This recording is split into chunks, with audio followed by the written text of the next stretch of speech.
एखादा मुलगा चांगले गात असतील, मुळात गळा आहे, सूर कळतो, तर हे कळल्यावर त्याला गाणं शिकवलं जातं. अभिनयाच्या बाबतीत आता जरा चित्र बदललंय, पण अभिनयाच्या बाबतीत अनेकदा असं वाटतं की नाही, अभिनय काय, तुम्ही ऍक्टर असता किंवा नसता, ते शिकवून येत नाही. जर मुळात ते उपजत अंग असेल अभिनयाचं, तर त्याला योग्य पद्धतीने मार्गदर्शन, ज्याला होनिंग स्किल्स म्हणतात ना, ते जर केलं तर 110% त्याचा फायदा. अशी पण काही मुलं असायची की जी चुणचुणीत असायची, ज्यांना छान बोलता यायचं, धीट असायची, अगदी समोर ऑडिशन पण द्यायची, पण त्यांना ते करायचं असायचंच असं नाहीये. आणि आई वडिलांना खूप असं असायचं की हा इतका छान बोलतो ना, मग त्या ऑडिशनला ती मुलं बिचारी घाबरायची, बुजायची. त्यामुळे त्याला ते करायचं आहे का हे मुळात जाणून घेणं, हे मला सगळ्यात आधी महत्वाचं वाटतं. तुम्हाला एखादा रोल मिळणं किंवा न मिळणं ह्याच्यात तुमचं अभिनय कौशल्य ही 50 फॅक्टर्स पैकी एक गोष्ट असते. पण मी गेली 15 वर्ष ऑडिशन्स देते सिनेमांच्या, हिंदी वेब शोज, सिनेमे, ऍड, मी ऑडिशन्स देते आणि मी सतत रिजेक्शन्स पचवते. तर रिजेक्शन पचवण्याची तुमची कपॅसिटी आहे.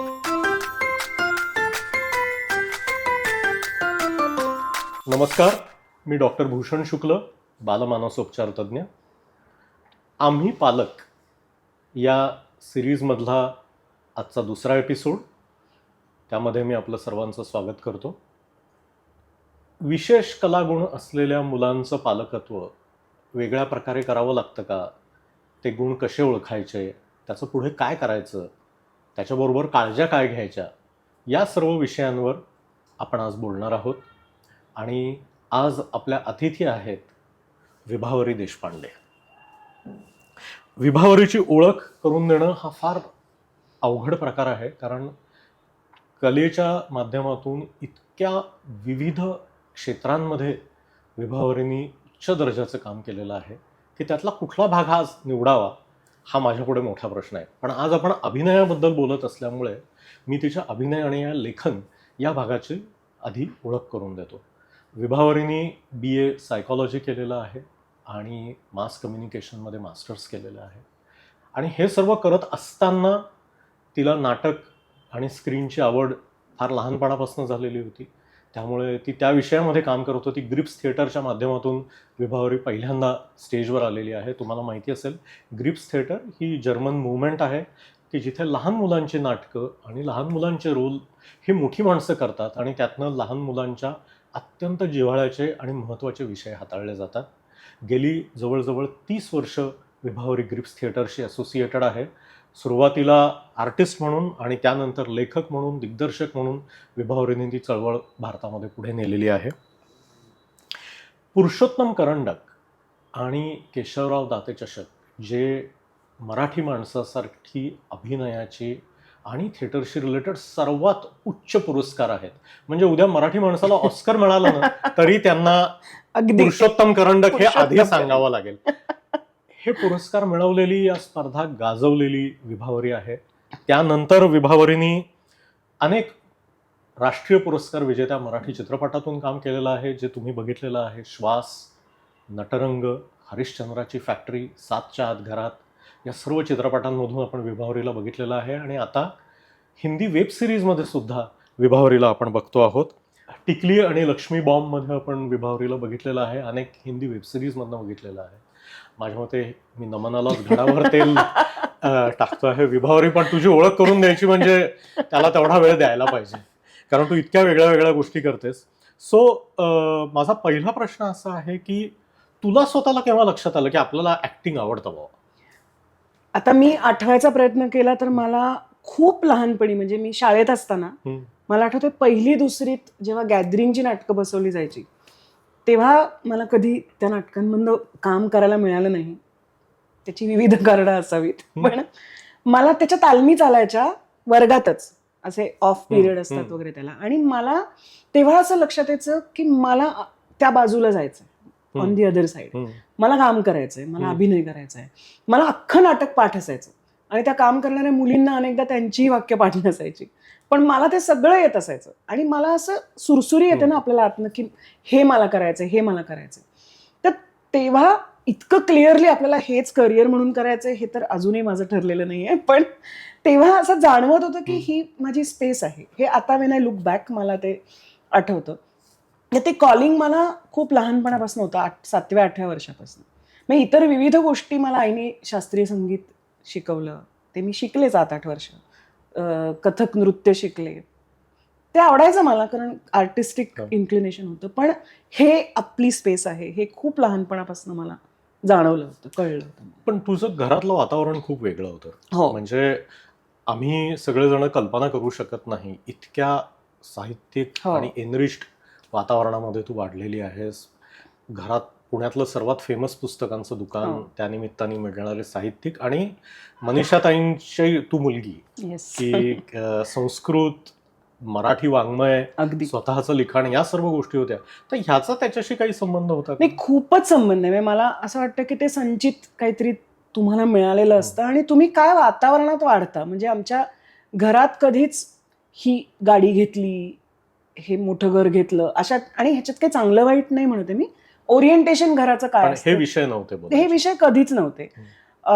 कायम एक तर पुस्तकांचं दुकान माझ्या आजोबांनी सुरू केलेलं, त्यामुळे घरात चर्चा अशा मला आठवते मी 10 वर्षाची असताना विल्यम गोल्डिंग आले होते दुकानात आणि मला त्यांचं स्वागत करायची, मी खूप लहान होते अर्थातच, त्यांची ती रिस्पॉन्स 7-8 वर्षाची असेल.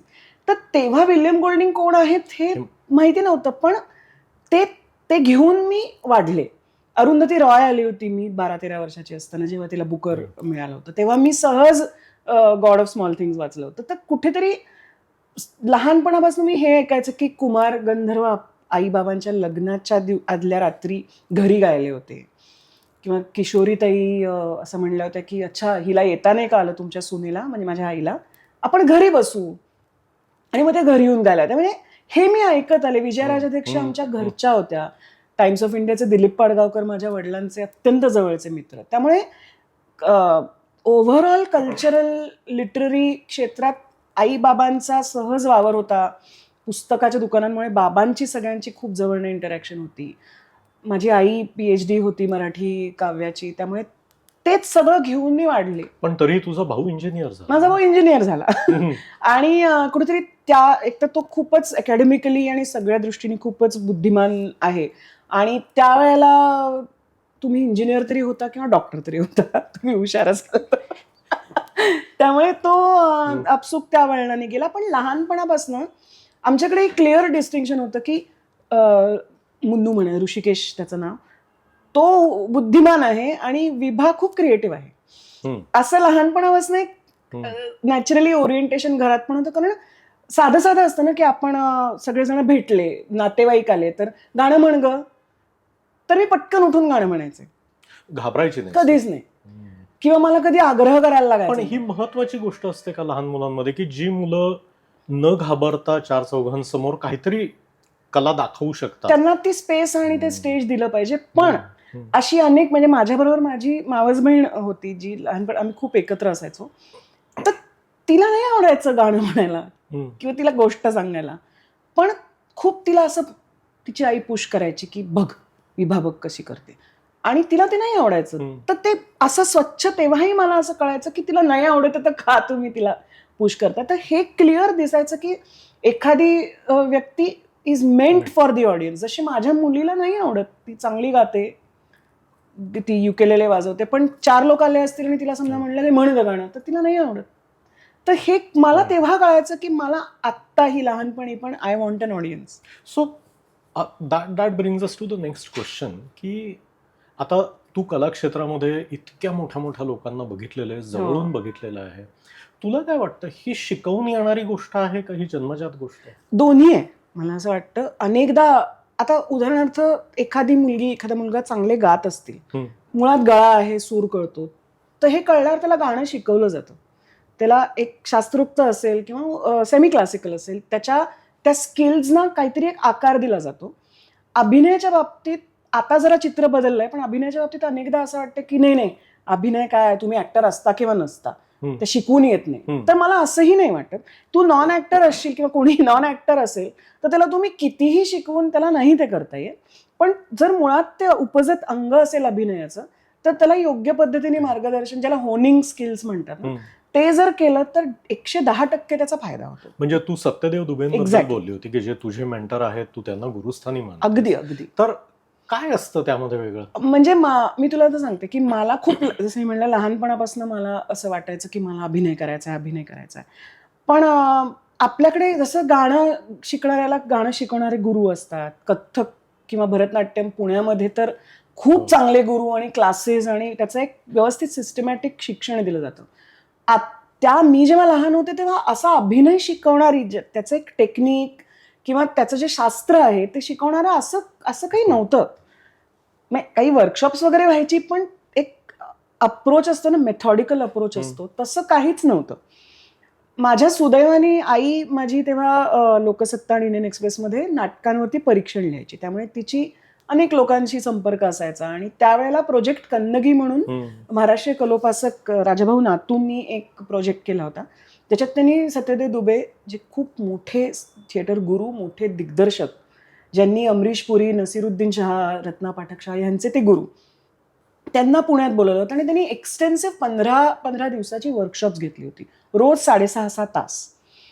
तर आई त्यांना 6.5 तास, दुपारी 3 ते रात्री 9:30, बरोबर ना, 7.5 ते, आणि इंटेन्स काम असायचं ते. आणि किती वयाचे होते त्यांचं? मी तेव्हा लहान होते, त्यांचा कट ऑफ एज 16+ असं त्यांनी सांगितलं होतं. मी तेव्हा 13-14 वर्षाची होते. तर आई आपली त्यांना सहज म्हणाली की तिला खूप इंटरेस्ट आहे पण ती लहान आहे अजून, तर ते म्हणले भेज दो उसको. तर ते ही वॉज अ टेरर, म्हणजे ते कर्दनकाळ होते, खूप तापट होते, खूप शिस्तबद्ध होते. तर ते त्यांना असं वाटलं की ही येईल, जरा नाचेल इकडे तिकडे, कंटाळेल, थकेल, कंटाळेल, घाबरेल आणि निघून जाईल असं त्यांना वाटलं. पण मला आठवते की ते मी 8वीतून 9वीत जात होते, ती सुट्टी होती उन्हाळ्याची, आणि तेव्हा मी 15 दिवसाचं ते 6.5 तासाचं रोजचं वर्कशॉप मी ज्या एका पॅशननी आणि ज्या एका तल्लीनतेने केलं. कदाचित तुम्ही शाळेत असताना तुम्हाला तेवढा वेळ लक्ष देऊन ऐकायची सवय असते, दॅट हेल्प मी. म्हणजे त्याच्यामध्ये मला इतकं काही मिळालं. त्याच्यामध्ये अभिनयाची, म्हणजे तुम्ही तुमचं स्पीच कसं तुमचा आवाज तुम्ही कसा वापरता, म्हणजे इतकं त्यांनी मेथॉडिकली केलं होतं ते, की व्हॉल्यूम समजा म्हटलं तर व्हॉल्यूमचे हे 7 टप्पे आहेत. ते 7 टप्पे तुम्ही मास्टर करा. मग समजा एखादा दिग्दर्शक म्हणला की प्रोजेक्शन नाहीये, तर तुम्ही 3 वर आहात तर तुम्ही 6 वर कसं जायचं हे तुम्हाला कळलं पाहिजे. इतकं इट ऑलमोस्ट साऊंडेड मॅथमॅटिकल. पण अशा पद्धतीने अगदीच तुम्ही स्टेजवर उभे कसे राहा, तुमचं वजन कुठल्या पायावर असलं पाहिजे, तुमची मुवमेंट इकडनं तिकडे स्टेजवर जायचं तेव्हा तुम्ही काय केलं पाहिजे, तुमचे हे झाले फिजिकल किंवा तुमचे इमोशनल मोटिव्स काय असले पाहिजेत. मी अगदी on the top of my mind काय गोष्टी आहेत त्या सांगते. इतकं डिटेलमध्ये त्यांनी इतकं कसून काम करून हा अभ्यासाचा भाग आहे. केवढा नुसतं कॅमेरा समोर उभं राहायचं आणि हे तर थिएटरच आहे. स्टेज तर आय मीन स्क्रीन तर आणखी वेगळं गणित आहे.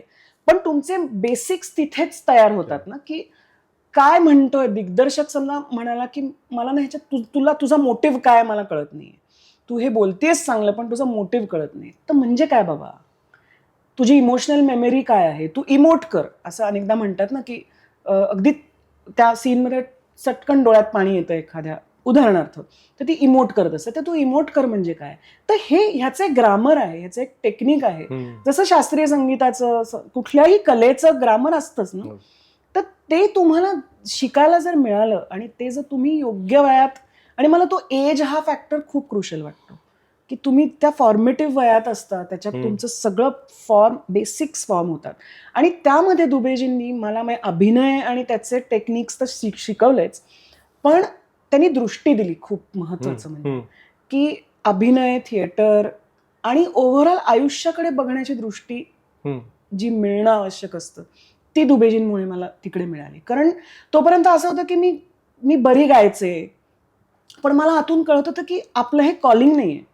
आईची इच्छा होती की मी शास्त्रीय संगीत परस्यू करा. मी तेव्हा शोभा अभ्यंकरांकडे शिकायचे, म्हणजे बऱ्यापैकी प्रतिभा अजिबातच नाहीये माझ्याकडे, तेव्हाही नव्हती, पण गाऊ शकायचे. पण मला कळायचं की हे दिस इज नॉट माय स्पेस, हे माझं नाहीये. पण मग माझं काय आहे ह्याचं उत्तर दरवेळेला तुम्हाला मिळतच असं नाही, पण ते सुदैवाने मला खूप लहान वयात मिळालं, 14-15 वर्षी मिळालं, की हे माझं कॉलिंग आहे, ही माझी पॅशन आहे. आणि मग तुम्हाला ती दृष्टी एकदा मिळाली की तुमचे आता कन्व्हिक्शन्स फार स्ट्रॉंग बिल्ड होतात असं मला वाटतं. आणि मग तुम्ही आयुष्यात निर्णय घेत जाता, चुकतात बरोबर येतात हा मुद्दा वेगळा, पण ती दृष्टी मिळणं, ती दृष्टी मला दुबेजींमुळे आणि त्या सगळ्या वातावरणामुळे की नाटक मला आठवतं आम्ही शांतता कोर्ट चालू आहे तेव्हा मी 14-15 वर्षाची होते, तर ते आम्ही वाचायचो, मी वाचलं आणि त्याचं अनालिसिस करायचं किंवा सखाराम बाइंडर वाचायचं आणि त्याचं अनालिसिस करायचं. I was very young. So हे जे विषय आहेत, शांतता कोर्ट चालू आहे काय किंवा सखाराम बाइंडर, तर वारंवार पालक असं म्हणतात की आताच्या मुलांना खूप जास्त माहिती खूप कमी वयात मिळते. हो ह्याचे जे विषय आहेत हो हे अत्यंत स्फोटक विषय आहेत अतिशय. की अनेक लोकांना 40शीत आणि 50शीत सुद्धा आज सुद्धा न झेपणारे हे विषय आहेत. अगदीच पण हे तुझ्या आईवडिलांनी तुला 14व्या-15व्या वर्षी वाचू दिलं, त्याच्यावर चर्चा करू दिली. अगदी ऍब्सोल्युटली. कारण मला त्या अर्थाने ते सेन्सिटाईज होणं फार आपसूक झालं. म्हणजे मला आठवतंय मला 12व्या वर्षी मी फाउंटन हेड वाचलं होतं. मला काहीही कळलं नसणार, म्हणजे फार काही कळलं नसेल तेव्हा, पण मी ते वाचलं होतं. किंवा मला आई असं नाही म्हणली की फाउंटन हेड आत्ता वाच, किंवा गौरी देशपांडे मी 8वीत वाचल्या होत्या. आता मी त्याच्यानंतर त्या 20-22 वर्ष झाल्या परत वाचल्या, आता मी परत वाचीन, तर मला त्याचे वेगवेगळे संदर्भ लागत जातील. पण अर्थात आपण हे पालक म्हणून काय किंवा कोणी आपण म्हणतो की नाही नॉट येट, हे नको अजून, हे थोडं मॉनिटरिंग असतंच, पण जनरली हे नको वाचूस. हा म्हणजे हे बघू नकोस. वर्ज असं काही नाही. नाही. जो सर्व तुला अनुभव घ्यायचा आहे, तुझ्या हाताला जे पुस्तक लागतंय ते वाच. आणि काही तेव्हा प्रश्न. इंटरनेट नव्हतं ना, त्यामुळे तसा त्या अर्थाने जो आता थोडासा पेरेंटल कंट्रोल कदाचित जास्त ठेवावा लागत असेल, तसा त्यावेळेला कारण माहिती असायचं की हे पुस्तक वाचतेय, दिसायचं डोळ्याला. आणि तू जे वाचत होती ते तुझ्या आईवडिलांना माहिती होतं, हा, त्यांनी या more or less. वाचलेल्या गोष्टी होत्या, ओळखीतल्या अगदी गोष्टी होत्या त्यांच्या. ते वातावरण घरात असल्यामुळे त्याचा फायदा झाला. So that brings me to the next point, की जो प्रत्येक पालकाच्या मनात राहणारा प्रश्न आहे की तुझं घर वेगळं होतं, हो हं? बरोबर तुमची बॅकग्राऊंड वेगळी होती, बरोबर. तुझे आई वडील वेगळे होते, आम्ही रेग्युलर माणसं आहोत, नोकरी धंदा करणारी लोक आहोत, आम्ही नाटक बघायला गेलो तर वर्षातनं एकदा जातो, शक्यतो युट्यूब किंवा टीव्हीवरच बघतो. बरोबर. आणि आमच्या मुलांना, आता तू हे अनेकदा बोलली आहेस, मी अनेक मित्रांकडूनही ऐकलं आहे की फक्त थिएटर करून पोट नाही भरत रे, असं लोकांची काळजी असते. खरंय. की स्क्रीन आणि या गोष्टीला खरं अट्रॅक्शन आहे, हो. पैसा तिथे आहे. तर हे कसं तुझ्या आई वडिलांनी हँडल केलं? एक तर त्यावेळेला मी अभिनय करणार किंवा मी अभिनेत्री होणार फुल टाइम, जे मी अजूनही नाहीये. If you really ask me, मी अभिनय कमी करते, मी बाकी लिखाण आणि इतर गोष्टीच जास्त करते. तर तेव्हा असं काही माझं ठरलं नव्हतं की मला अभिनेत्रीच व्हायचं आहे. एक गोष्ट मी ठरवली होती, मी BA केल्यानंतर तेव्हा खूप नॅशनल स्कूल ऑफ ड्रामाला जायचं का वगैरे, किंवा जायचं का म्हणजे एंट्रन्स द्यायची का अशी चर्चा होती. कारण खूप अमृता सुभाष माझ्यापेक्षा थोडी 2-3 वर्षांनी मोठी, ती गेली, अश्विनी गिरी गेली, तर खूप लोक जायचे NSDला. तर तेव्हा माझ्या मनात एक असा विचार आला होता की मला नाही म्हणजे एखादं काम, समजा मी पूर्ण वेळ अभिनेत्री झाले आणि that is the only thing I can do, तर माझ्याकडे नाही म्हणण्याची कदाचित हे राहणार नाही की मला हे काम नाही करायचं, मला TV नाही करायचा फॉर एक्झाम्पल. तर मी दुसरं काहीतरी शिक्षण घेईन जे या क्षेत्राशीच रिलेटेड असेल. I will have a fall back.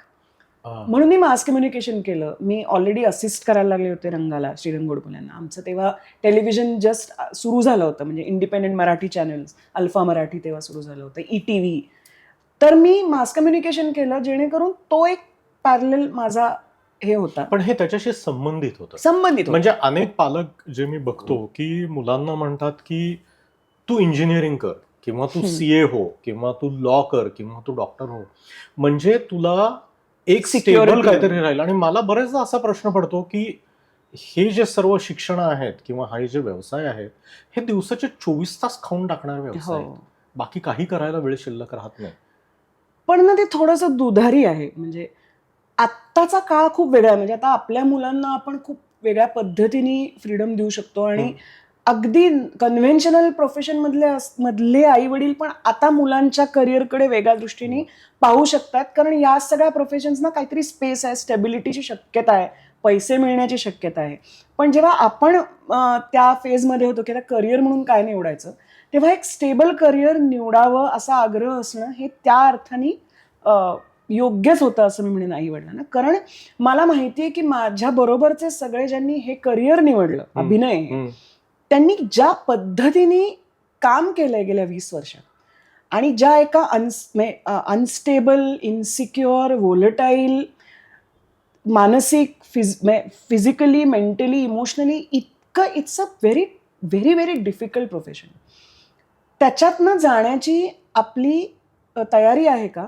Physical capacity म्हणजे माझ्याबरोबर आता सुबोध भावे, प्रसाद ओक हे माझे कंटेम्पररीज आहेत, थोडे थोडे सिनियर आहेत मला, पण त्यांनी एका पॉइंटला ते करिअर म्हणून जेव्हा घेतलं तेव्हा पहिली 10 ते 20 वर्ष त्यांनी ज्या प्रमाणात काम केलंय ना, इट इज अनबिलिव्हेबल. 24 तास त्यांनी कामं केलेली आहेत. आणि पहिली 10 ते 20 वर्ष म्हणजे हा मेजर ऐन 20 भराचा ते 40, त्याच्यामध्ये त्यांच्या फॅमिलीज, त्यांची मुंबईतली घरं, त्यांचं वैवाहिक आयुष्य, इट इज सो डिफिकल्ट.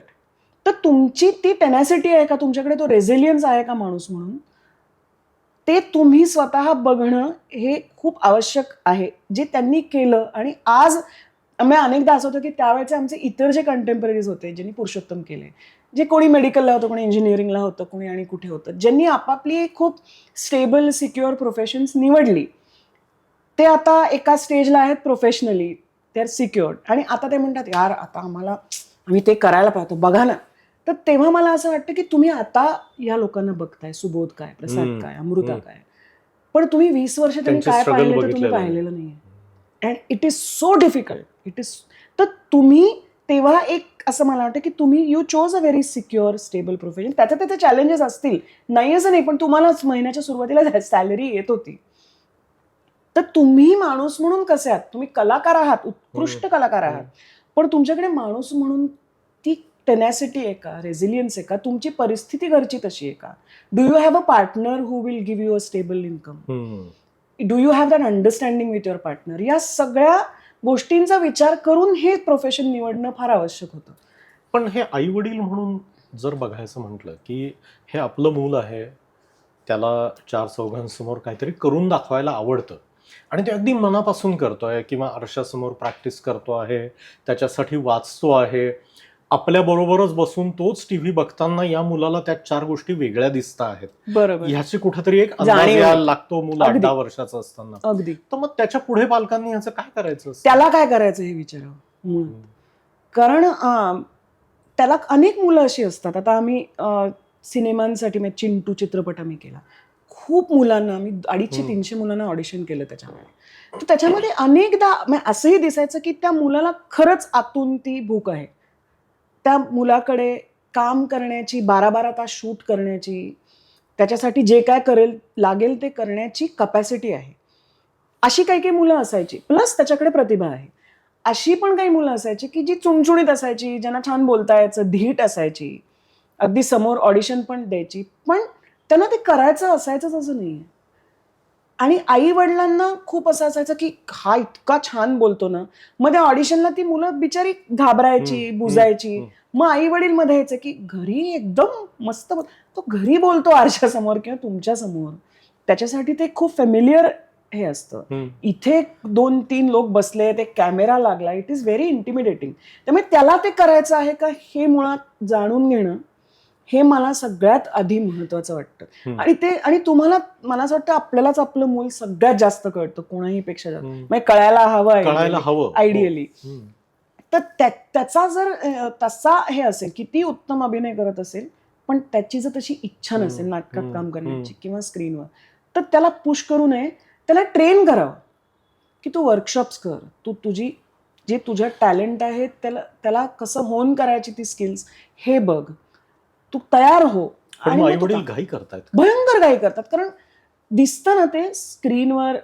आता तर इतकं पटकन, आणि त्याच्यातला फेम, त्याच्यातले पैसे, सेल्फी काढतात, सह्या घेतात. म्हणजे आम्ही वर्कशॉप्स घेतो. आता माझी मैत्रीण राधिका इंगळे, ती 25 वर्ष लहान मुलांची वर्कशॉप्स घेते. तर तिच्याकडे येणारे गेल्या 10-15 वर्षातला हाच अनुभव आहे की मग तुम्ही हे केलं तर सिरियलमध्ये काम मिळेल का, सिनेमात काम मिळेल का. तर ती पहिल्यांदा ती सांगते, मी इथे लहान मुलांना मजा येईल आणि त्यांच्यामध्ये जर काही अभिनयाचे गुण असतील तर त्याला थोडासा ट्रेनिंग मिळेल, पण सगळ्यात आधी त्यांना मजा येईल दे शुड हॅव फन. म्हणून मी हे करते आहे. तुम्हाला जर सिरियलमध्ये मला टीव्हीत घालायचंय, सिनेमात घालायचंय, टीव्हीत घालायचं, दीज आर द वर्ड्स. अशा अपेक्षा आणि अशा म्हणजे डिमांड्स घेऊन येतात. आपण या मुलाला ऍक्टर करूया, ऍक्टर करूनच सोडायचं स्टार असतं. करूया, स्टार. त्यांना पण व्हायचं असतं. कॉलेजमध्ये त्यांनी पण नाटक केलेलं असतं किंवा बॅकस्टेज केलेलं असतं पुरुषोत्तमचं, आणि मग त्यांच्या बरोबरचे लोक आता स्टार झालेले असतात. मग असं वाटत असं की यार मला नाही जमलं तर. पण मग या मुलांचं काय होतं पुढे? त्रास होतो त्यांना, खूप खूप खूप त्रास होतो. आणि म्हणजे मला आठवतं की चिंटूच्याच ऑडिशनला रडायची मुलं, आणि मी एका पॉइंटला 3-4 पालकांना झाडलं होतं की म्हणलं त्याला नाही करायचंय, तुम्ही त्याला घेऊन जा, त्याला रडवताय कसले तुम्ही. पण या पोरांनी घरी जाऊन मार खाल्ला असेल. मार खाल्ला असेल तिथे, कळायचं आपण समोर असतो म्हणून ते त्यांना फटके मारत नाही, पण यू कॅन सी दॅट. तर मला असं वाटतं की एक तर टॅलेंट, आणि आपल्याला असं वाटतं आपलं मूल खूप भारी आहे, पण ते तुम्हाला थोडंसं व्हेरीफाय पण करायला लागतं. मग तुमच्या आजूबाजूला जर कोणी असेल जे या क्षेत्रातले आहेत किंवा ज्यांना थोडा अनुभव आहे, तर त्यांना भेटवा, त्यांना खरंच व्हेरीफाय करू दे की हे मूल बरं. अभिनय असं म्हटल्यावर आपल्याकडे इतकं भयंकर पद्धतीचं ट्रेनिंग दिलं जातं. अशा अनेक संस्था आहेत किंवा अकॅडमीज आहेत ज्याच्यामध्ये असं सांगून मुलांना ॲडमिशन दिली जाते की तुम्हाला 100% सिरियलमध्ये काम मिळेल. बरं. असंही आहे. आणि parents obviously fall prey to it, कारण त्याचं ग्लॅमर, पैसा या गोष्टींनी ते, आणि त्याच्यामध्ये त्या मुलाचं जरी त्याच्यात काहीतरी असेल ना टॅलेंट, तरी ते I think they lose it. म्हणजे त्यांना इतकी राग आणि चीड आणि त्याचं तिटकारा होत बसत असेल की ते जरी उद्या नट होऊ शकणार असतील तरी they will prefer not to. अशी अनेक उदाहरणं आहेत की लहानपणी खूप काय काय केलंय पण मोठेपणी काहीच झालं नाही. सो रसिक म्हणून नाटक बघणे किंवा सिनेमा बघणे किंवा कुठलंही व्हिज्युअल मीडिया बघणे, ह्याच्यात या मुलांना काय करता येईल? अनफॉर्च्युनेटली आपल्याकडे तो विचारच नाही, कारण आपल्याकडे लहान मुलांसाठी चांगला कॉन्टेंट बनतच नाही. खूपच अभावाने. समजा असं म्हणलं की सामान्य घरातले आई, म्हणजे नॉर्मल प्रोफेशन मधले आई वडील आहेत, रविवार आहे आणि त्यांना मुलाला आपल्या एंटरटेन करायचं, तर काय करतात, तर मॉलमध्ये नेतात. That is the only entertainment. सुट्ट्यांमध्ये नाटकं येतात काही, एकाच तिकिटात 3 बालनाट्यवाली किंवा अनेक असे मशरूम होतात सुट्ट्यांमध्ये हे एंटरटेनमेंटची माध्यमं. पण अदरवाईज मुलांनी काय करायचं, तर आता कोरियन कार्टून्स जी इझी ऍक्सेसिबल आहेत, किंवा मग मोठ्या सिरियल्स बघतात मुलं आजी आजोबांबरोबर बसून संध्याकाळी जी असतात ती किंवा दिवसभर जी असतात ती. पण एक फोकस्ड मुलांसाठी व्हॅल्यू बेस्ड एंटरटेनमेंट हा विचारच आपल्याकडे नाही. म्हणजे मी आता तुला सांगते, मी 20 वर्ष ग्रिप्ससाठी लहान मुलांसाठी लिहितेय. नाटकातले लोक सुद्धा मला विचारतात की तू तर सिरियस नाटक कधी लिहिणार. सिरियस नाटक किंवा तू म्हणजे मोठ्यांचं सिरियस काय असतं. पण ती दृष्टीने आता टू बी फेअर आता गेल्या काही वर्षात थोडं बदलती आहे दृष्टी, पण अदरवाईज लहान मुलांची एंटरटेनमेंट हे त्यांना एंगेज्ड ठेवणं ह्याच्या व्यतिरिक्त त्याच्याकडे बघायचा दृष्टिकोनच नाही आपल्याकडे. म्हणजे नाटकाला सोडायचं तर मुलांना सोडतात भरतनाट्य मंदिरला आणि शॉपिंग लक्ष्मी रोडवरचं काय असेल ते करून मग त्याला पिकअप करून घरी यायचं, कारण सुट्ट्यांमध्ये मुलांचं काय करायचं हे कळत नाही.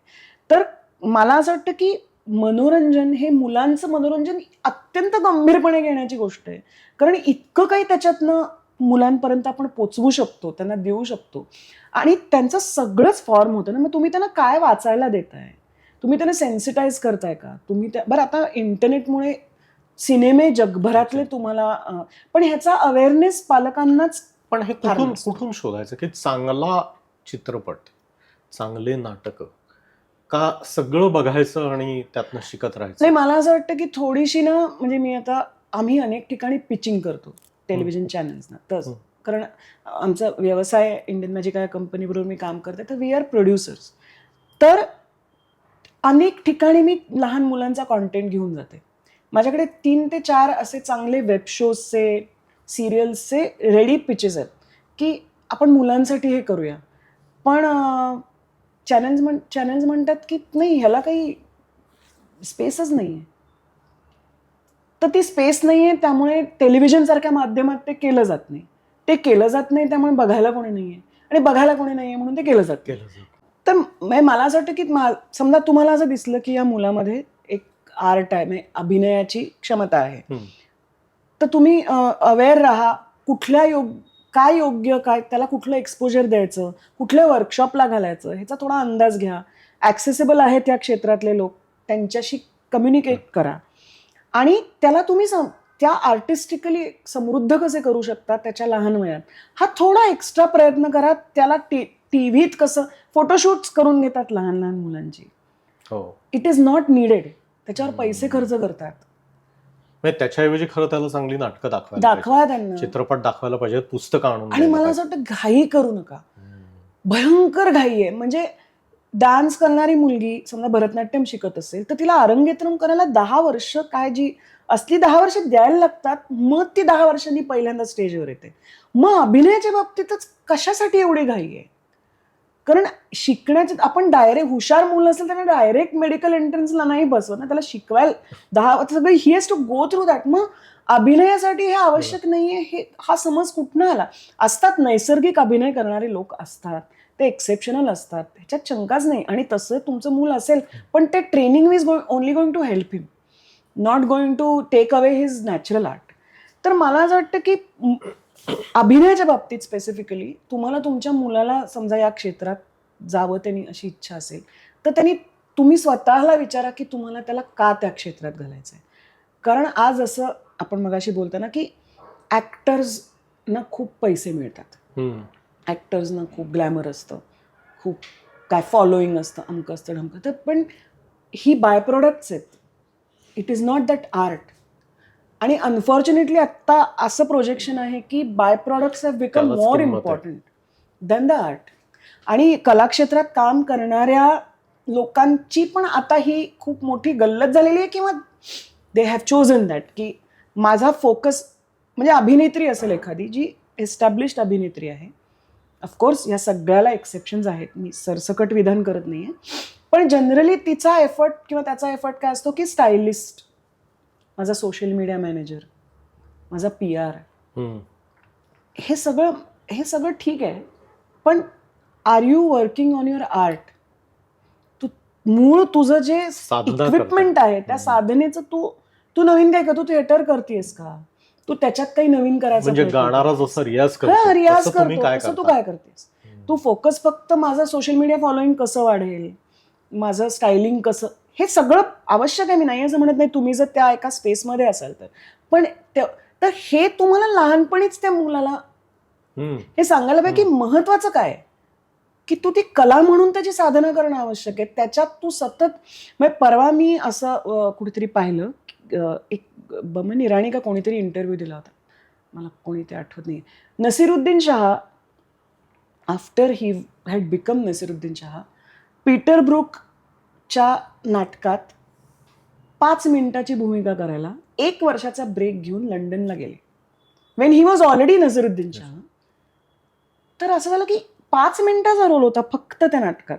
असंही नाही की नसीरुद्दीन शहांना घेऊन पीटर ब्रूक नाटक करत होते, नाही, 5 मिनिटाचं 1 वर्ष काढून ते गेले.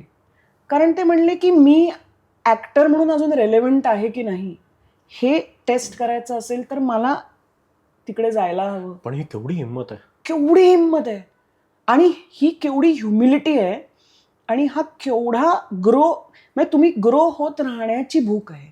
तर ही भूक तुम्हाला, आणि त्या मुलाला ती लहानपणी भूक त्याच्यात ती हे करायला पाहिजे की तू तुझ्या कलेत कसं चांगलं करू शकशील ते बघ, तू ऍक्टर म्हणून काय शिकू शकशील बघ, मग तू काय वाचू शकशील, तू काय ऐकू शकशील, तू कोणाशी बोलू शकशील. तर ही दृष्टी तुम्ही, आणि मला ती दृष्टी लहान वयात मिळणं फार आवश्यक आहे असं वाटतं. माझ्या सुदैवाने मी त्या अशा घरात जन्मले, मला दुबेजी भेटले वगैरे, it's a matter of chance. पण त्याचं मी काय केलं ऑल्सो बिकम्स माय रिस्पॉन्सिबिलिटी, तेही आहे.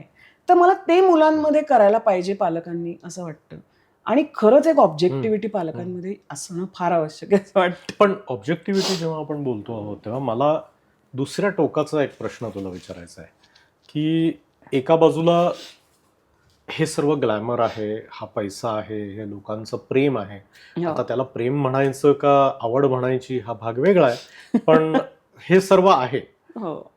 दुसऱ्या बाजूला असेही पालक आहेत की ज्या क्षणी मूल असं काहीतरी बोलतं तर त्यांना एकदम धास्ती वाटते. हो छातीत कळ येते त्यांच्या हो. की हे भयंकर क्षेत्र आहे.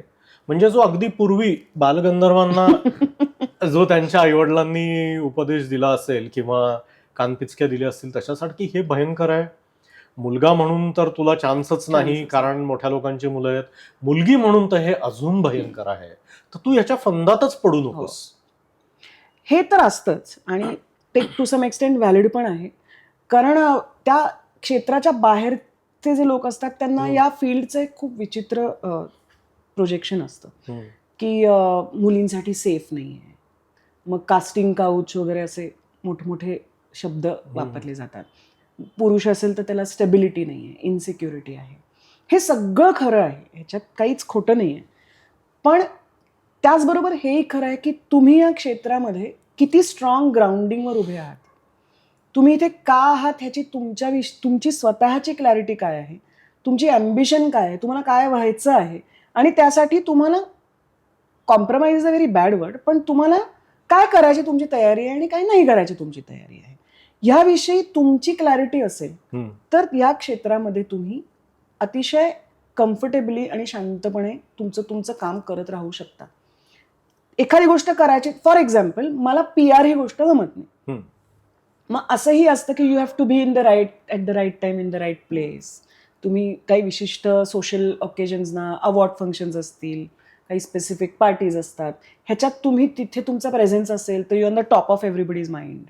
मग तुमच्या योग्य काहीतरी आलं तर पटकन तुमचं नाव येतं. मग तुम्ही अनुराग कश्यप बरोबर मी काम केलं तर I should keep in touch with Anurag Kashyap. ते मी करते टाइम टू टाइम. मग मी काहीतरी बघितलं असेल तर मी त्याला मेसेज करते, तो रिप्लाय करतात ते वगैरे. पण माझा तो नैसर्गिक पिंड नाही आहे तो त्या प्रकारचा PR करण्याचा किंवा सतत दिसत राहण्याचा, लोकांसमोर राहण्याचा किंवा सोशल मीडिया एका पद्धतीने वापरण्याचा. तर मी ते नाही करू शकत. मग I may be losing on many things but I am fine with it, कारण ही मी आहे. तर हा बॅलन्स आणि हे सगळं तुम्हाला, हे सगळं आता ॲट दिस एज मी करते आणि हे कदाचित आता मी जास्त आर्टिक्युलेट करू शकते.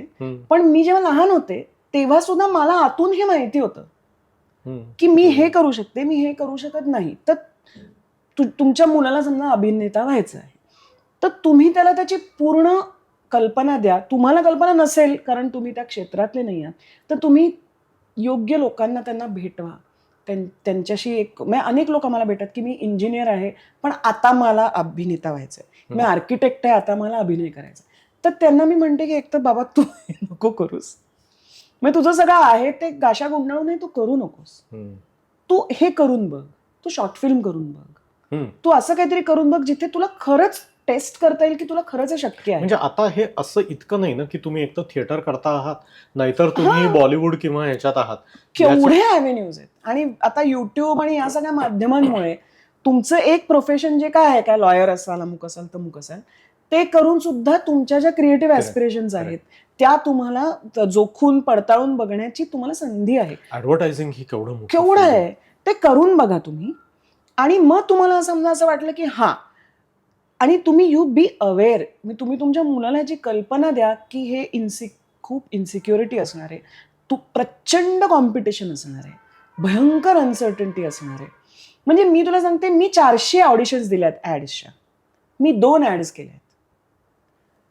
तर मला ह्या ॲक्सेप्टन्स पर्यंत मला आय हॅड टू गो, कारण मी जे सिनेमे केले, हरिश्चंद्राची फॅक्टरी असेल, नटरंग असेल, त्या कुठल्याच सिनेमाला मी कधीच ऑडिशन दिली नव्हती.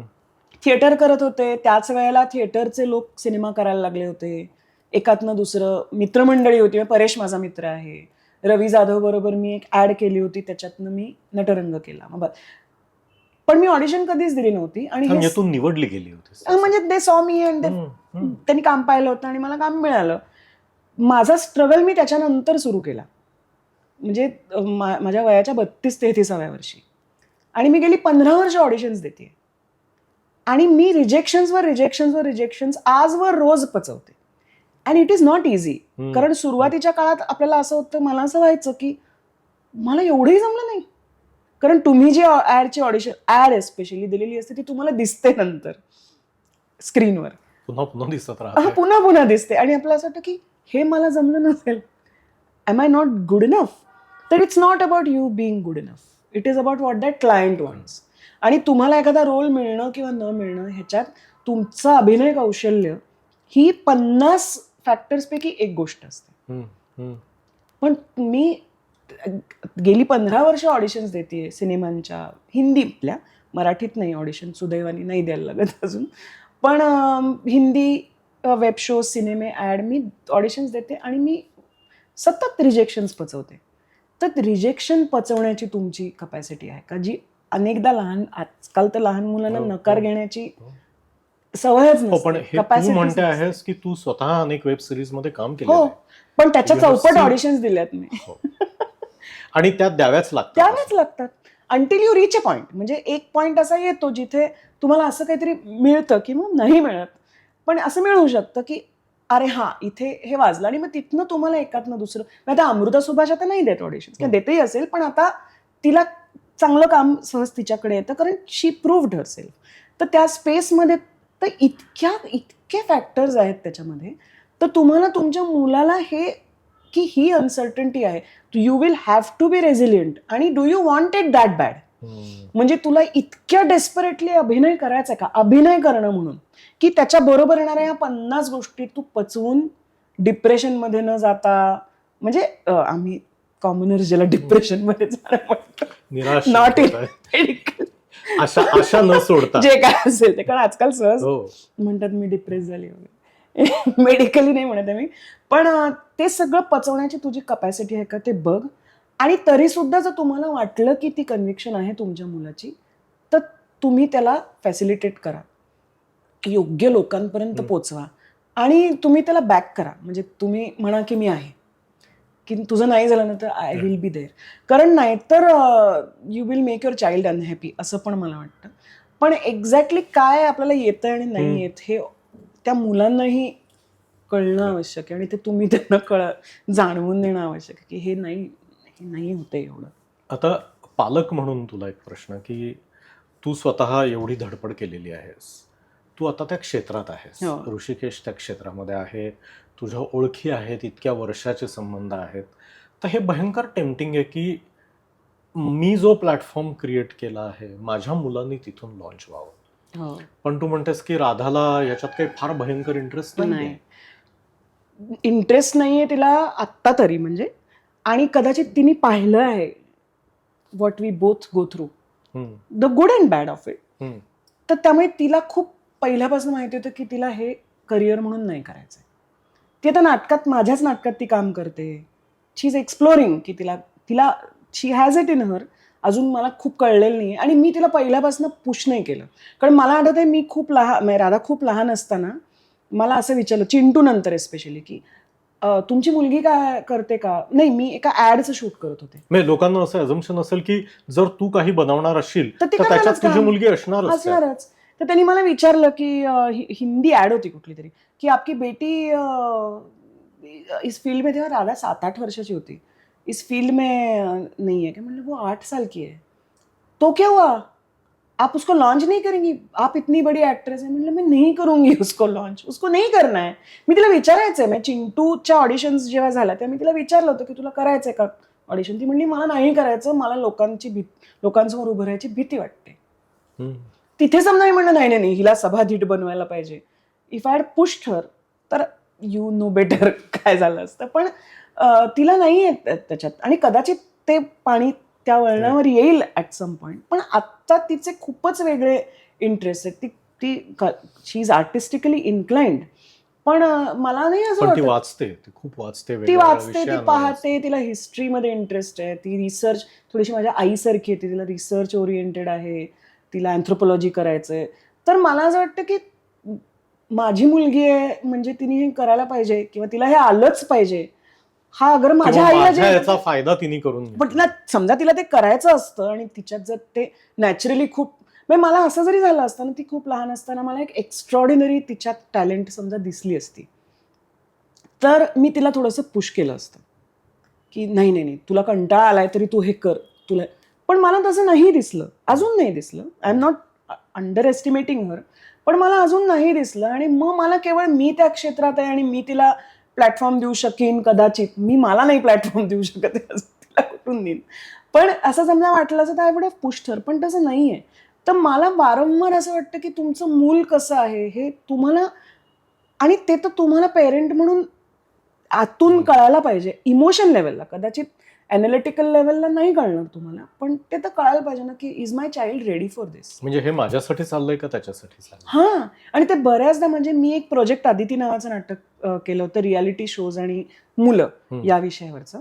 तर त्याच्यात ती मग तीच खूपच प्रॉडिजी टाईप्स मुलगी असते, लहान उत्तम गाणारी असते, आणि तिच्या आईची भयंकर इच्छा असते तिने गायिका व्हावं, कारण आई पण गात असते आणि आईच्या वडिलांनी ते गाणं लहानपणी तिच्या थांबवलेलं असतं. Very typical projecting your ambitions on the child. तर ती त्या रियालिटी शो मध्ये त्या मुलीला घालते. तर सुरुवातीला ती मुलगी खुश होते, कारण मजा येत असते तिला, की सह्या घेतात लोक वगैरे, जे बालसुलभ असतं ते होत असतं. ती जिंकत जाते, पण जशी ती जिंकत जाते तशी ती आई पेटून उठते, आणि तिचं मग असं असतं की आता ही जिंकणारच आणि जिंकायलाच पाहिजे. आणि त्या मुलीवर तो एक मेंटली ते प्रेशर बिल्ड होत जातं, आणि शी लुजेस हर व्हॉइस, ती ब्लँक होते वगैरे. आणि मग द होल पॉइंट वॉज की रियालिटी शोज चांगले असतात, त्याच्यातनं अनेक चांगले लोक लॉन्च होतात, नो डाऊट, पण तुम्हाला कळलं पाहिजे की तुमचं मूल कसं आहे. Is the child ready for everything that comes along with it. तर ते तुम्हाला कळलं नाही तर तुम्ही तिची नॅचरल कला आहे ती पण तुम्ही मारणार. तो मला खूप मोठा प्रॉब्लेम. आणि अभिनयाच्या बाबतीत तर तो इतका वाटतो की खूप सगळं जे सुंदर चित्र आहे तेवढंच फक्त दिसतं, कारण तुम्हाला स्टार झालेले दिसतात, तुम्हाला ब्लूटिक्स दिसतात इंस्टाग्रामच्या, तुम्हाला या रेड कार्पेटवरचे वॉक्स दिसतात, पण अंबानींच्या लग्नात ते तुम्हाला जामनगरला नाचायला पण व्हॉट गोज बिहाइंड इट हे माहिती नसतं, आणि ती कला जोपासण्याचा विचारच नसतो. सिनेमात काम कसं मिळेल हा एक, ते फार भयंकर आहे असं मला वाटतं. सो मला जे ह्यातनं समजल्यासारखं वाटतंय ते म्हणजे माझ्या स्वतःच्या दृष्टीने अभिनय हा खूप महत्वाचा भाग आहे. प्रोफेशनल प्रॅक्टिसमध्ये मी नाही म्हणत आहे, कारण तिथे ती प्रत्यक्ष घडणारी गोष्ट आहे आणि तिथे माणूस म्हणून बसलेलं असतात. तिथे अभिनयाचा रोल नाही, तो अप्रस्तुत भावना आहे ती तिथे. पण अनेकदा शाळांशी बोलावं लागतं, कधीतरी टीव्हीवर मत द्यायला बोलावतात, कुठे कुठे उभं राहावं लागतं. आणि तू ज्या गोष्टी अनेक सांगितल्या की आवाजाची फेक जमली पाहिजे, चेहऱ्यावरच्या हावभावांचं भान राहिलं पाहिजे, आपलं शरीर तेव्हा काय करतं आहे याचा काहीतरी अंदाज आला पाहिजे, कारण बरेचदा नंतर स्वतःला तिथे बघितल्यावर वाटतं की अरे हे काय, मी काय हाताचं काय करू, आणि मी काय केलं आणि आता हे परमनंट झालं. आय थिंक आता जे लोक अगदी कॉर्पोरेट जॉब सुद्धा जिथे म्हणतात तिथे प्रत्येकाला प्रेझेंटेशन करावे लागतात, प्रत्येकाला आयुष्यभर सेल्समन म्हणून काम करावं लागतंय, प्रत्येकाला कोणासमोर तरी उभं राहावं लागतंय, काहीतरी प्रेझेंट करावं लागतंय, काहीतरी बोलावं लागतंय, काही नाही तर स्वतःच्या लग्नाच्या प्री वेडिंग शूट मध्ये भाग घ्यावा लागतोय, आवडो असो नसो. तर मुलांनी वाचणं, मुलांनी थिएटर बघणं, मुलांनी चांगला सिनेमा बघणं, ते जर आवडत असेल तर त्यातलं काहीतरी करून बघणं. आणि सर्वात महत्वाचा मुद्दा तू जो सांगितला पालकांसाठी, की जर मुलाला त्याची आवड असेल तर त्या क्षेत्रातल्या 4 चांगल्या गोष्टी द्या, 4 चांगल्या लोकांना भेटवा किंवा त्यांच्याकडून काहीतरी सल्ला घ्या. सोशल मीडियाच्या माध्यमातून ही लोक आता अवेलेबल आहेत तर त्यांच्याशी कनेक्ट व्हायचा प्रयत्न करा. अतिरेकी नाही पण रास्त प्रयत्न करा. ह्या सर्व खूप महत्वाच्या गोष्टी आहेत आणि संघर्ष सुटत नाहीये ह्याची तयारी ठेवा. अगदी की आपल्या बाजूने आपण प्रयत्न करत राहिले पाहिजे, कारण ती आपल्या आवडीची, आपल्या काळजाच्या जवळची, आपल्या आयडेंटिटीची गोष्ट आहे. त्याचं काय पुढे होणार आहे हे कोणी सांगू शकत नाही, त्याची मात्र तयारी ठेवायला पाहिजे. साईड बिझनेस म्हणून करायची ही गोष्ट नाही, पण ज्यांना मनापासून करायची आहे त्यांना हे केल्याशिवाय चैन पडणार नाही हेही तितकंच खरं आहे. अगदी. त्यामुळे या सर्व गोष्टी विभावरी तू आम्हाला सांगितल्यास, तुझ्या स्वतःच्या अनुभवातनं सांगितल्यास, त्यातले चांगल्या वाईट सर्व गोष्टी मांडल्यास आणि अत्यंत ट्रान्सपरंटली मांडल्यात, याच्याबद्दल मला तुला किती थँक्यू म्हणावं हे सुद्धा समजत नाही, कारण अनेक पालक हे बघत असणार आहेत आणि प्रत्येकाला काहीतरी एक मुद्दा काळजाला जाऊन भिडणाऱ्या अनेक मुलांना हे भिडणार आहेत, त्यांना सगळ्यांना याचा खूप उपयोग होईल. Thank you very much. थँक्यू. मला तुला पण थँक्यू म्हणायचंय, कारण तुझ्याशी या संदर्भात बोलणं ह्याच्यामध्ये खूप मोठा अँगल तुझा ॲज अ सायकियाट्रिस्ट मला महत्त्वाचा वाटतो. माझ्या अनेक नाटकांसाठी मी तुझ्याशी बोलले आहे. त्यामुळे या अशा प्रकारच्या गप्पांमध्ये तू मला बोलवलंस. Thank you very much to you also. Thank you.